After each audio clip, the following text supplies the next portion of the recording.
हाय हमारी Pakistan cricket team. काफी depress बातें हैं आज। टेंशन वाली बातें। वो बातें जो इस टाइम पाकिस्तान में सारे क्रिकेट देखने वाले कहीं ना कहीं कर रहे हैं। पाकिस्तान ने अपना स्क्वाड अनाउंस किया वेस्ट इंडीज के लिए। उसमें बड़े ऐसे डिजर्विंग प्लेयर थे जिनका नाम नहीं आया, आना चाहिए था। मतलब कामरान गुलाम कैसे वनडे से ड्रॉप हो सकता है? आप आकिफ जावेद को क्यों नहीं लेके गए, जिसने 3 मैचों में 7 आउट किए थे न्यूजीलैंड में, मुश्किल सीरीज में? आप तैयब ताहिर को कब बनाएंगे? आप सलमान मिर्जा को, जिन्होंने बांग्लादेश में बड़ी अच्छी बॉलिंग की, आपने उनको वेस्ट इंडीज क्यों नहीं आप लेके गए? मोहम्मद अब्बास जिन्होंने बड़ी अच्छी बॉलिंग की थी, वो कहीं पे नजर नहीं आ रहे। यानी आपने सिलेक्शन में इरफान खान नियाजी को भी सिलेक्ट नहीं किया जिसको आप बना रहे थे। यानी वो प्रोडक्ट्स जो एकदम बन रही होती हैं, जो हमें दिखाई जाती हैं कि ये प्रोडक्ट्स पाकिस्तान को लॉन्ग टर्म में सर्व करेंगी, वो एकदम से मंजर से ही गायब हो जाती हैं। इन बातों की तरफ मैं आऊंगा, उससे पहले एक और काफी इंपॉर्टेंट टॉपिक पाकिस्तान क्रिकेट में पिछले एक हफ्ते में डिस्कस हो रहा था। मैं इंतजार कर रहा था कि बांग्लादेश की जरा सीरीज खत्म हो जाए, फिर पता था कि वेस्ट इंडीज का स्क्वाड आना है, जरा ये मामला साइड पे हो जाए। ये हमें बीच में 2-3 ड्राई दिन मिलने थे जिनमें हमने ये इंपॉर्टेंट चीजें डिस्कस करनी थी। पिछले हफ्ते एक बहुत बड़ी खबर आई पाकिस्तान टेस्ट टीम को लेके कि आईसीसी की मीटिंग में एक तजवीज, एक प्रपोजल पेश किया गया है कि जो अगला टेस्ट साइकिल है, यानी 2027 से लेके 2029 तक, उसमें टीमों को 2 डिवीजन्स में डिवाइड किया जाए। यानी जो बड़ी टीमें हैं वो आपस में खेलेंगी और जो छोटी टीमें हैं वो बस रफा दफा। यानी बड़ी टीमों में जो डिवीजन 1 है, most probably Australia, England, India, New Zealand, south Africa, may be Sri Lanka, और फिर नीचे गरीब लोग Pakistan, Bangladesh, West Indies, Zimbabwe, may be Afghanistan and Ireland. और जो हमारे क्रिकेट फैंस हैं, हमारे कुछ एक्स क्रिकेटर्स हैं, सब ने मिलकर बड़ा शोर मचाया कि यार पाकिस्तान को डिवीजन 2 की टीम कैसे समझ सकते हैं? हमारी तो बड़ी रिच हिस्ट्री है, हमने तो इंजमामुल हक पैदा किया, हमने जावेद मियांदाद पैदा किए, हमने जहीर अब्बास, हनीफ मोहम्मद, हमारी तो एक बड़ी रिच हिस्ट्री है पाकिस्तान की। अब क्या उस रिच हिस्ट्री के ऊपर आप सारी जिंदगी बैठ के खाएंगे? आपकी इस टाइम टेस्ट की क्या रैंकिंग है? नीचे ही होंगे। 7वें नंबर की टीम है आप इस टाइम आईसीसी टेस्ट रैंकिंग के मुताबिक, और ये भी शुक्र है हम 7वें नंबर पे मौजूद हैं। टेस्ट में मेरा ख्याल है हम 8वें या 9वें नंबर की टीम है जो एक्चुअल हमारी रैंकिंग है। तो हम इतना शोर क्यों मचा रहे हैं? कलेक्टिव फेलियर है पाकिस्तान के लड़कों का और क्रिकेट बोर्ड का, जिन्होंने कभी टेस्ट क्रिकेट को प्रायोरिटी ही नहीं दी। आपका जो ये वाला WTC का ऑन गोइंग साइकिल है जो शुरू हो चुका है, इसमें पाकिस्तान ने टोटल 13 टेस्ट मैच खेलने हैं, 13। और आपको पता है जिम्बाब्वे अभी कितने टेस्ट मैच खेलेगा? 12। हालांकि जिम्बाब्वे का WTC साइकिल से कोई ताल्लुक भी नहीं है और वो 12 टेस्ट मैच खेल रहे हैं। और आपकी जिनकी इतनी रिच हिस्ट्री है, ये चुगे से 2-2 टेस्ट मैच। वो जो परसों इंग्लैंड की सीरीज अनाउंस हुई है ना, मैंने पहले भी एक वीडियो में जिक्र किया था कि इंग्लैंड 2 से कम टेस्ट मैच खेलता ही नहीं है। सिर्फ इस वजह से आप इंग्लैंड में 2026 में 3 टेस्ट मैच खेलेंगे, अदरवाइज वहां भी आपने 2 ही टेस्ट मैच खेलने थे। आपकी प्रायोरिटी ही नहीं है। अच्छा, अब पहले मैं लड़कों पे आ जाता हूं। पाकिस्तान क्रिकेट बोर्ड माना इनको उस तरह से FTP में टेस्ट क्रिकेट अरेंज करके नहीं दे रहा, लेकिन क्या पाकिस्तान क्रिकेट बोर्ड ने आपको कहा कि आप बांग्लादेश से घर में व्हाइट वॉश हो जाएं? इंग्लैंड ने जो आपको यहां पे मार मार के दुम्बा बना दिया, पाकिस्तान क्रिकेट बोर्ड ने कहा था। लड़के खेल रहे थे ना मैदान में, फेलियर किसका था? आप वेस्ट इंडीज से भी एक टेस्ट मैच हार गए। आप ऑस्ट्रेलिया अपनी सुनहरी तारीख लिख सकते थे अगर वहां पे जिन लोगों ने सुबह उठ के टेस्ट मैच देखे हैं, जब शान मसूद की कप्तानी में आप ऑस्ट्रेलिया गए थे, आपको समझ आएगी मैं क्या बात कह रहा हूं। अगर पाकिस्तान वहां पे अच्छी फील्डिंग करता, यू नेवर नो, आप वहां पे 2 टेस्ट मैच जीत सकते थे। आपकी फील्डिंग ने आपको इतना लेट डाउन किया। तो लड़कों का भी पूरा कसूर है। अब बोर्ड की तरफ आ जाते हैं। बोर्ड मुश्किल से इतने लंबे लंबे गैप्स के बाद आपको एफटीपी में सीरीज रख के देता है। मतलब आपने 2 टेस्ट मैच की सीरीज खेलनी है, फिर आपने अगले साल जाके अप्रैल में जाके टेस्ट क्रिकेट खेलनी है। मतलब इतने आपके जो गैप हैं वो साफ नजर आता है कि आपकी प्रायोरिटी नहीं है। अब ऑन द अदर साइड, चलो बीइंग ए पाकिस्तानी, हमें अंदर से तो ये बात चुभती है कि यार पाकिस्तान की बांग्लादेश से, आयरलैंड से, अफगानिस्तान से, जिम्बाब्वे से ज्यादा रिच हिस्ट्री है। तो चलो बीइंग ए पाकिस्तानी हमें तकलीफ होती है कि यार हमने मेन टीम्स के साथ खेलना है। तो उसका हल क्या है? उसका हल ये है कि बैकडोर डिप्लोमेसी जिसे कहते हैं, कि आपका क्रिकेट बोर्ड, आपकी गवर्नमेंट बैकडोर जाके डिफरेंट क्रिकेट बोर्ड्स के साथ मिले। अभी भी टाइम है। अभी ये सिर्फ आईसीसी की मीटिंग में बातें डिस्कस हुई हैं, और ऐसा बिल्कुल नहीं है कि जेशा आईसीसी का चेयरमैन है तो वो अकेला बंदा बैठ के पाकिस्तान को डिवीजन 2 में फेंकने की पूरी कोशिश करेगा। ऐसे नहीं हो सकता। अगर ये एशियन क्रिकेट काउंसिल होती तो चलो मैं समझ सकता था, लेकिन आईसीसी लेवल पे ऐसा नहीं हो सकता। क्योंकि पाकिस्तान, ठीक है, क्रिकेट इतनी अच्छी नहीं खेलता, लेकिन पाकिस्तान इंडिया की तरह एक ऐसी टीम है जिसकी पॉपुलेशन, जिसकी फॉलोइंग बहुत ज्यादा है। पाकिस्तान टीम ऑस्ट्रेलिया जाएगी, ग्राउंड फुल होंगे। पाकिस्तान इंग्लैंड जाएगी, जितना बंदा अंदर होगा उतना बंदा बाहर होगा। पाकिस्तान न्यूजीलैंड जाएगी, फैंस देखने आते हैं। तो गेट मनी टेस्ट क्रिकेट में एक बहुत बड़ा रोल प्ले करती है। तो पाकिस्तान क्रिकेट बोर्ड अभी भी जाके अगर डिफरेंट क्रिकेट बोर्ड्स के साथ जो क्रिकेट चला रहे हैं, ऑस्ट्रेलिया, इंग्लैंड वगैरह, इंडिया के साथ शायद आप अभी टेबल पे नहीं बैठ सकते। जो हमारी सिचुएशन चल रही है वो अलग बात है, Asia cup is on, but अभी भी आपके पास टाइम है कि आप डिफरेंट बोर्ड्स के साथ मिलें, अपनी कुछ एफटीपीज या डिफरेंट प्रोग्राम्स आप साइन कर सकते हैं कि जी आप हमारे यहाँ टीम भेजें, हम आपके यंग लड़कों को ट्रेन करेंगे, आप हमारे यंग लड़कों को ट्रेन करेंगे। जैसे लाहौर के अंदर डिफरेंट प्रोग्राम्स करती है डिफरेंट कंट्रीज के साथ। बड़ा कुछ हो सकता है जहां आप कुछ आप देते हैं, कुछ आप लेते हैं। 2 तरफा मीटिंग्स में बड़ी चीजें तय हो जाती हैं। अभी भी टाइम है। हालांकि हम डिजर्व नहीं करते उस डिवीजन 1 में खेलना, लेकिन वो बीइंग ए पाकिस्तानी तकलीफ भी तो है ना कि यार हम डिजर्व करते हैं कि हम ऑस्ट्रेलिया के साथ लगातार खेलें, जो कि हमारी प्रायोरिटी नहीं है। लेकिन चलो शायद ये एक वेकअप कॉल हो आपके लिए। आपकी ये WTC की ये वाली साइकिल इतनी मुश्किल नहीं है। साउथ अफ्रीका आ रही है ना, हरा दो दोनों टेस्ट मैच। आपने बांग्लादेश जाना है अगले साल, टेस्ट सीरीज है आपकी, हरा देना उनको। आपने वेस्ट इंडीज जाना है 2 टेस्ट मैच खेलने, हरा देना उनको। मतलब मिसाल के तौर पे आप अगर ये ऑन गोइंग WTC का फाइनल खेलते हैं तो किसकी हिम्मत है कि कोई आपको डिवीजन 2 में फेंके? वो मैं हमेशा कहता हूं कि मुझे रमीज राजा के पीसीबी चेयरमैन बनने पे बड़े मसले थे, क्योंकि उन्होंने फैसले बड़े गलत किए थे कुछ। जैसे वो जूनियर लीग जिसका कोई पाथवे नहीं था, वहां करोड़ों रुपया जाया हो गया। बड़ी चीजें उनकी गलत थी, लेकिन एक चीज बहुत जबरदस्त थी उनकी।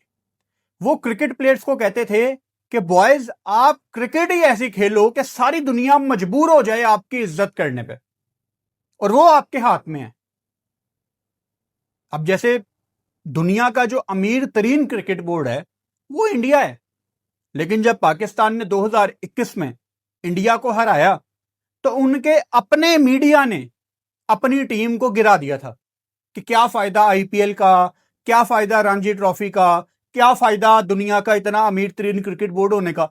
आप क्रिकेट ही ऐसी खेलें कि पैसे वाली बात रेलेवेंट ही ना रहे, दुनिया तरसे आपके साथ खेलने के लिए। और ये सिर्फ तब होगा जब आप क्रिकेट अच्छी खेलेंगे।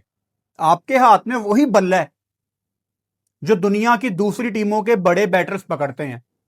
आपके हाथ में वही कोकाबुरा या वही ड्यूक्स की बॉल है जो दुनिया के बड़े बॉलर्स फेंकते हैं।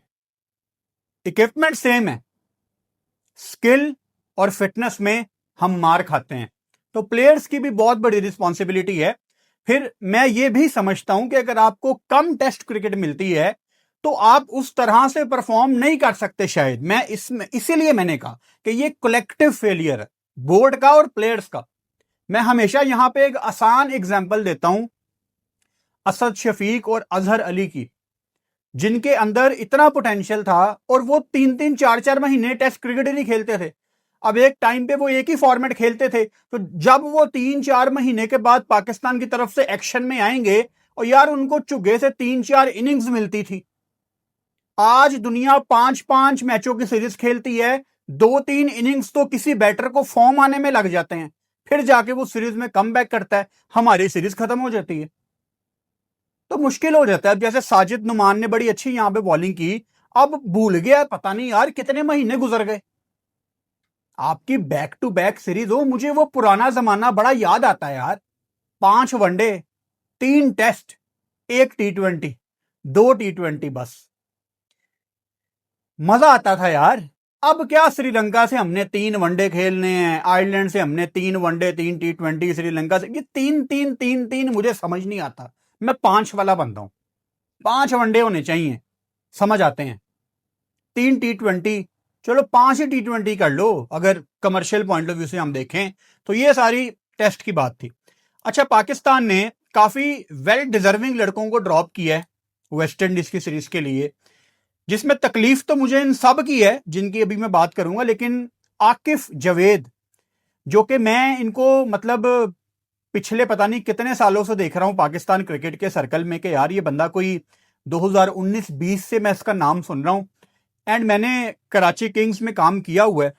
वहां पे जिस सीजन में मैं था, वसीम अकरम हमारी टीम के मेंटोर थे और वसीम भाई को ये लड़का बहुत पसंद था। अगर तो वसीम भाई को as a left arm bowler ये लेफ्ट आर्म बॉलर पसंद था तो इसका मतलब है इसमें कुछ तो था।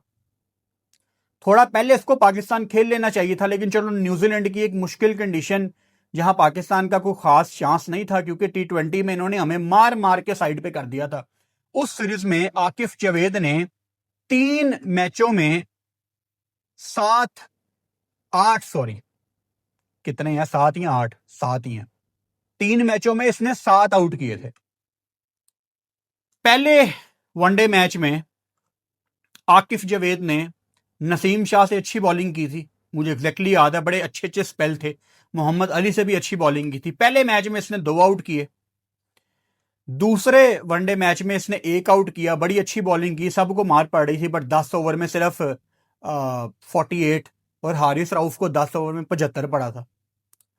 तीसरे मैच में इसने अपने बेस्ट बॉलिंग फिगर्स लगाए। पाकिस्तान ने न्यूजीलैंड को 264 पे रोका। न्यूजीलैंड उस सीरीज में बड़ा मार रही थी। इसने 4 आउट किए थे। इमेजिन करो, जिसमें इसने ब्रेसवेल को भी आउट किया था। एक बंदा जिसने न्यूजीलैंड के खिलाफ आखिरी वनडे में 4 आउट किए हैं, वो पाकिस्तान की अगली सीरीज में होता ही नहीं है। चलो मैं 1 मिनट के लिए इस बात को साइड पे रखता हूं, अभी आता हूं इस पे। कामरान गुलाम, अब हमारे पाकिस्तान में ना कामरान गुलाम बड़े लोगों को इसलिए नहीं पसंद क्योंकि वो बाबर आजम की जगह पाकिस्तान टीम में आया था। अब लोग पागल हो जाएंगे, और बाबर की जगह कौन ले सकता है, और तुम पागल हो गए हो, और तुम्हें तो क्रिकेट का ABC नहीं पता। जज्बाती लोग हैं। जब बाबर आउट ऑफ फॉर्म था तो बाबर को ड्रॉप करके कामरान गुलाम टीम में आया था, और कामरान ने मतलब टेस्ट में भी 100 लगाया, वनडे में भी 100 लगाया। छोटा सा करिए, 10-11 मैच खेला अभी तक यार वो वनडे के। कुछ मसले थे, विकेट पे शायद थोड़ी देर रुकना, लेकिन आपको ना वनडे में उसका तकरीबन 100 का स्ट्राइक रेट, 99-100 का स्ट्राइक रेट। उस लड़के में एक फड़क थी, जो रिजवान के अंदर एक चीज बड़ी अच्छी है कि रिजवान जब अच्छा दिखता है वो आपको बहुत बिजी प्लेयर लगता है, जो हमेशा रन्स करने की सोचता है। वनडे की बात कर रहा हूं, रनिंग बिटवीन द विकेट्स बड़ी अच्छी होंगी। एक एक चीज नजर आती है आपको प्लेयर के अंदर, वो मैं टेम्पा बावूमा की एग्जांपल हमेशा देता हूं। Stats are important but it is character which we look at. Kamran Ghulam domestic का पावा प्लेयर, करेक्टर था उसके अंदर एक। मसले मसाइल सबके अंदर होते हैं यार। हमारे एक्स क्रिकेटर बैठ के तो अभी out of form Babar Azam को भी कहते हैं कि इसकी टेक्निक में थोड़े से मसले आ गए हैं, तो मसले तो सबके अंदर होते हैं। अब कामरान गुलाम को आपने ड्रॉप कर दिया, नहीं बनता था ड्रॉप। अच्छा, 1 मिनट के लिए कामरान गुलाम को भी हम साइड में कर देते हैं। तैयब ताहिर एक टेलर मेड प्लेयर आपको मिलेगा, जो बड़े मैचों का प्लेयर है। उसने इंडिया के खिलाफ भी इमर्जिंग एशिया कप में 100 लगाया। उस लड़के में कुछ स्पेशल था कि वो आके प्रेशर उतारता था जहां जहां उसको मौका मिला। 30, 35, 40 किया, लेकिन जैसे किया तेजी में किया। आपको ये उसकी डोमेस्टिक में भी नजर आता है, आपको उसकी पीएसएल में भी नजर आया जिस सीजन में मैं कराची किंग्स के साथ था। मतलब तैयब ताहिर जितने भी वनडे खेला है, आतिफ हो गया, कामरान गुलाम हो गया, तैयब ताहिर हो गया, मैं इस लिस्ट में इरफान खान न्याजी को भी डालता हूं एज ए बैटर फिलहाल। ये सारे वो लड़के थे ना जो एक डेवलपिंग स्टेज में थे। इन सब में कोई ना कोई कमियां हैं, लेकिन आपके स्टैंडर्ड क्या है? मैं आपके स्टैंडर्ड जानना चाह रहा हूं, आपके स्टैंडर्ड क्या है? क्या आपके स्टैंडर्ड ये है कि पाकिस्तान टीम में आके कोई बंदा यंगस्टर हर मैच में 100 करे? क्या स्टैंडर्ड है आपके कि अगर कोई लड़का आया पाकिस्तान टीम में एज ए बॉलर तो वो हर मैच में 5 विकेटें ले? स्टैंडर्ड क्या आपका? देखो, सारी दुनिया में ऐसा होता है कि यंगस्टर आते हैं अपने पोटेंशियल के ऊपर कि यार इनमें बड़ा पोटेंशियल है। शुरू शुरू में कोई अच्छा नहीं चलता यार। मतलब आपके सामने पाकिस्तान में सबसे बड़ी एग्जांपल बाबर आजम की है। बाबर आजम टेस्ट मैच में शुरू में नहीं कुछ कर पा रहे थे, लेकिन कप्तान ने, कोच ने उस जमाने में, सरफराज और मिकी आर्थर ने अपना कॉन्फिडेंस दिखाया और बाद में सबर का फल हम सब ने खाया। आपको प्लेयर्स के साथ थोड़ा सा टाइम लगाना पड़ता है। अच्छा, अगर तो आपने इनको प्लेइंग 11 में नहीं खिलाना था तो क्या आपने इन प्लेयर्स को कम्युनिकेट किया? नहीं किया। और तकलीफ मुझे इस चीज की है कि आपके भी जितने भी क्रिकेट चलाने वाले हैं, माइक हेसन हो जाएं, रिजवान कप्तान, Aqib Javed director high performance centre, जो कि इस टाइम चेयरमैन के बाद वही मेन बंदा है, ये सारे मतलब क्रिकेटर्स हैं ना, इन्होंने क्रिकेट के सर्कल के लोग हैं। एक तो चलो हम कहते हैं कि पीसीबी के सीओओ ने प्रेस कॉन्फ्रेंस क्यों कर दी, पीसीबी के मीडिया एडवाइजर ने प्रेस कॉन्फ्रेंस क्यों कर दी, वो तो क्रिकेट के लोग नहीं है। लेकिन ये जो क्रिकेट के लोग हैं ये भी तो अजीब बोंगियां मार रहे हैं। फिर आपने मोहम्मद अब्बास, यार जो बंदा थोड़ी सी क्रिकेट की आंख रखता है ना, उसको नजर आएगा कि मोहम्मद अब्बास पाकिस्तान की वाइट बॉल क्रिकेट में बनता है। बांग्लादेश में पता नहीं क्यों मजबूरी के तहत लग रहा था कि उसको खिलाया जा रहा है। तीसरे मैच में बॉल ही नहीं दी, पहले मैच में भी if I am not wrong सबसे आखिर में उसको बॉल दी थी। और उसने आपको बैटिंग के साथ भी दिखाया कि यार लोग तो अपने आप को प्रीमियर ऑलराउंडर फास्ट बॉलर कहते हैं, छक्के तो मैं भी लगा लेता हूं, वो भी बड़े बड़े छक्के। उसने आपको एक ऐसा टोटल जहां थोड़ी सी इज्जत रह जाए उसने आपको पहुंचाया बांग्लादेश में। फिर आपने सलमान मिर्जा को नहीं खिलाया वेस्ट इंडीज में, आपने सेलेक्ट नहीं किया। और इस पे मेरी थोड़ी डिफरेंट ओपिनियन है, क्योंकि पाकिस्तान में यहां पे होता है चढ़ते सूरज को सलाम। वो एक उर्दू की मिसाल है, मैं पूरी मिसाल नहीं दूंगा, बस पहली लाइन बोलूंगा, उड़ता हुआ तीर। सलमान मिर्जा के केस में ना पाकिस्तान क्रिकेट बोर्ड ने उड़ता हुआ तीर, ठीक है, जब आपको पता था कि आपकी टीम में इस टाइम शहीन अफरीदी ने वापस आना है एशिया कप में, किसी से ढकी छुपी बात नहीं थी। हारिस रऊफ ने वापस आना था, किसी से ढकी छुपी बात नहीं थी।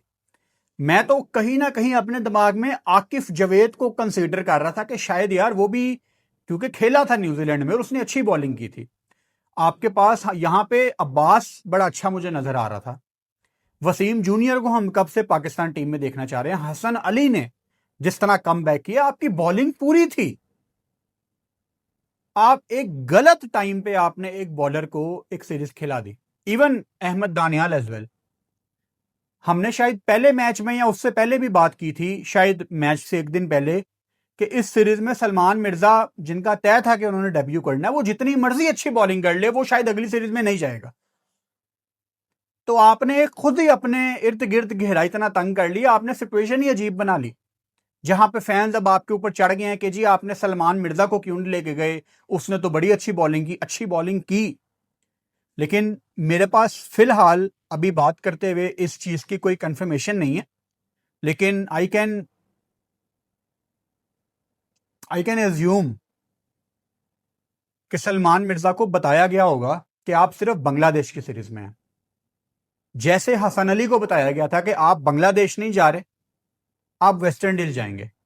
और जब मैंने आपको यह बात बताई थी, मैंने आपको यह भी बताया था कि पाकिस्तान क्रिकेट बोर्ड ने कन्वे किया था इरफान खान नियाजी को कि आप बांग्लादेश नहीं जा रहे, आप वेस्ट इंडीज जाएंगे, लेकिन उसको नहीं लेके गए कम्युनिकेशन के बावजूद। शॉकिंग। और लग तो यही रहा है कि आप इरफान खान नियाजी के ऊपर हुसैन तलत को लेके जा रहे हैं। अब जो भी बंदा पाकिस्तान से खेलता है, I wish him all the best, लेकिन मुझे हुसैन तलत T20 में समझ नहीं आता, किसी सूरत मुझे वो समझ नहीं आता। 2016-17 से वो बंदा नहीं अभी तक आपकी टीम में जेल इन हो पाया। मौके मिलते हैं, कभी पूरे मौके नहीं मिलते, कभी अनलकी भी हो जाता है, कभी मौका मिलता भी है तो कुछ नहीं कर पाता। PSL में भी कुछ नहीं, कुछ समझ नहीं आ रहा, क्योंकि इन दोनों का कोई जोड़ नहीं है, टोटल डिफरेंट कैटेगरी के प्लेयर हैं। और जब इरफान खान नियाजी ने आपको अपनी डेवलपमेंट दिखाई कि मैं डेवलप हो रहा हूं, आपने उसको ड्रॉप कर दिया। यहां पे एक और example leg spinner Usama Mir की भी आती है। उसामा मीर को कुट बढ़ती थी। जिस दिन आपको उसामा मीर ने आपके घर की सीरीज में मैच अपने बलबूते पे जितवा के सीरीज बचाई, उसके बाद से वो पाकिस्तान से नहीं खेला। यानी जो बंदा इंप्रूवमेंट दिखाता है वो रास्ते से साफ हो जाता है, वो रेलेवेंट ही नहीं रहता। कितनी ये अजीब बातें हैं। देखो, आप सबको पता है कि मुझे T20 में पाकिस्तान के ये यंग लड़के बड़े पसंद हैं। हसन नवाज T20 में हमारी उम्मीद है। मोहम्मद हारिस, जिसके ऊपर पूरा पाकिस्तान काफी सख्त है, वो इंशाल्लाह वेस्ट इंडीज सीरीज में सबको ठंडा कर देगा हारिस। ये सारे बच्चे, साइम अयूब भी इसमें आता है, कैप्टन सलमान अली आगा भी इसमें आते हैं, ये सारे हमारी उम्मीद हैं। लेकिन वनडे में आपकी टीम टोटल डिफरेंट थी, और आपके पास अभी इतना टाइम है ODI वर्ल्ड कप का कि आकिफ जवेद को आप लंबा रन दे सकते थे। आप कामरान गुलाम को, तैयब ताहिर को बगैर प्रेशर के लंबा रन दे सकते थे। इरफान खान नियाजी को आप लंबा रन दे सकते थे। क्रिकेट में यही होता है ना, आपने किसी प्लेयर को चेक करना होता है, आप उसको लॉन्ग रन के लिए खिलाते हैं कि यार चल तू खेल, हम देखते हैं 5-6 मैच। मैं हमेशा आपको एग्जांपल देता हूं कि माजी में जब सरफराज कप्तान थे तो आपके काफी यंग प्लेयर्स को अगले 3-3, 4-4 टूर्स की एयर टिकट्स दे दी जाती थी कि बेटा आपके अगले 3 टूर पक्के हैं। अब वो नहीं हो रहा। तो ऐसे आपकी टीम नहीं बनेगी, क्योंकि आप पिछली सीरीज में टोटल डिफरेंट चीज कर रहे हैं और अगली सीरीज में आप टोटल डिफरेंट रास्ते पे चल गए हैं। जो डायरेक्शन पाकिस्तान की न्यूजीलैंड सीरीज में थी वनडे में, वो कुछ और थी, और वेस्ट इंडीज में अब आपकी सोच ही अलहदा होगी। अच्छा, आप कप्तान पे आ जाते हैं। पाकिस्तान जब वनडे सीरीज हारा तो रिजवान की आप प्रेस कॉन्फ्रेंस निकाल के देखें, जहां पे बस मोहम्मद रिजवान रोए नहीं, बाकी उन्होंने सारे गिले शिकवे कर दिए कि ये मेरी तो टीम ही नहीं है, ये मेरे तो फैसले ही नहीं है, बस ऊपर से फैसले आते हैं, हमें मानने पड़ते हैं। यानी रिजवान ने आकिब जावेद के साथ क्लियर बगावत की थी, जो कि उस टाइम पाकिस्तान के कोच की हैसियत से न्यूजीलैंड गए हुए थे। तो उसके बाद तो ये क्लियर था कि जब भी पाकिस्तान ने वनडे खेलनी है, रिजवान शायद कप्तान नहीं होगा। चलो, रिजवान के साथ अगर बैठक की गई है, अगर उसको एक और सीरीज दी गई है, तो जिस कप्तान के पास पावर ही नहीं है, वो फिर इतना बुजदिल क्यों है कि उसने चुप करके कप्तानी पकड़ ली है? ये कैसे इंस्पायर करेंगे लड़कों को? ये कैसे लीडर बनेंगे? इन जैसे प्लेयर से, जिनकी टीम में कोई से नहीं होती, जो कि शायद टॉस करने जाते हैं बस, और प्रेस कॉन्फ्रेंस में आके कहते हैं कि जी फैसले तो ऊपर से आते हैं, ये लीडर हो सकते हैं? ये लीडर नहीं हो सकते। और अगर आप अपने आप को बेवकूफ समझते हैं एज पाकिस्तान क्रिकेट फैंस, और आप रिजवान जैसे प्लेयर को अपना लीडर, अपना कप्तान समझ के बैठे हुए हैं कि ये आपको बड़े टूर्नामेंट में ट्रॉफी जितवाएगा, तो शायद आपकी डायरेक्शन गलत है, क्योंकि लीडर ये नहीं होता। इनको पता ही नहीं है कि पाकिस्तान के कप्तान की क्या वैल्यू है, इनको पता ही नहीं है। ना ये बात रिजवान को पता है, ना ये बात बाबर आजम को पता थी।